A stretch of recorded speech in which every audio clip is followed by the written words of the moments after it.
Okay, class.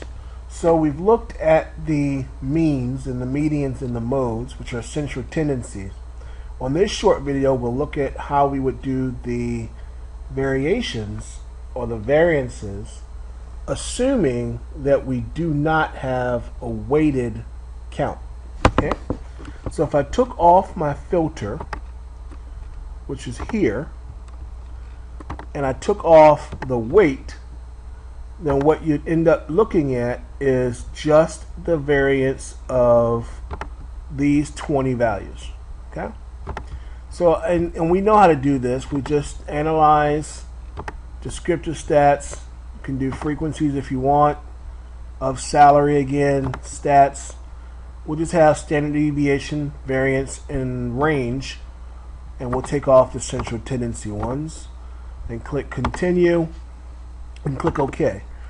And what you'll notice at the bottom here, if I get to it, what you'll notice is that you have a variance of 20, of just the 20 values. Okay. Not sure that actually went through, so I'll do it again just to make sure.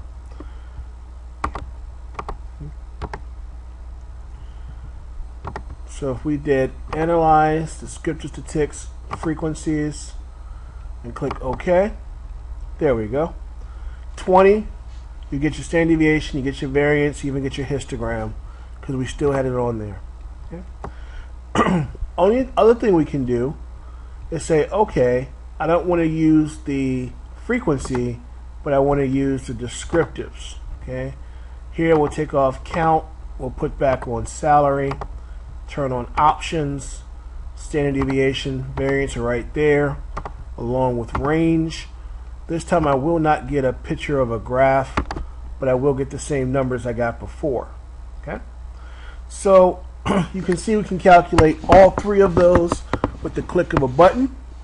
But as we said at the earlier videos, this is actually weighted data. So if you want to put your weight on, you go back to weight cases. Our weight is the count, and we rerun it and see how our standard deviation changes. Okay, so when we rerun it,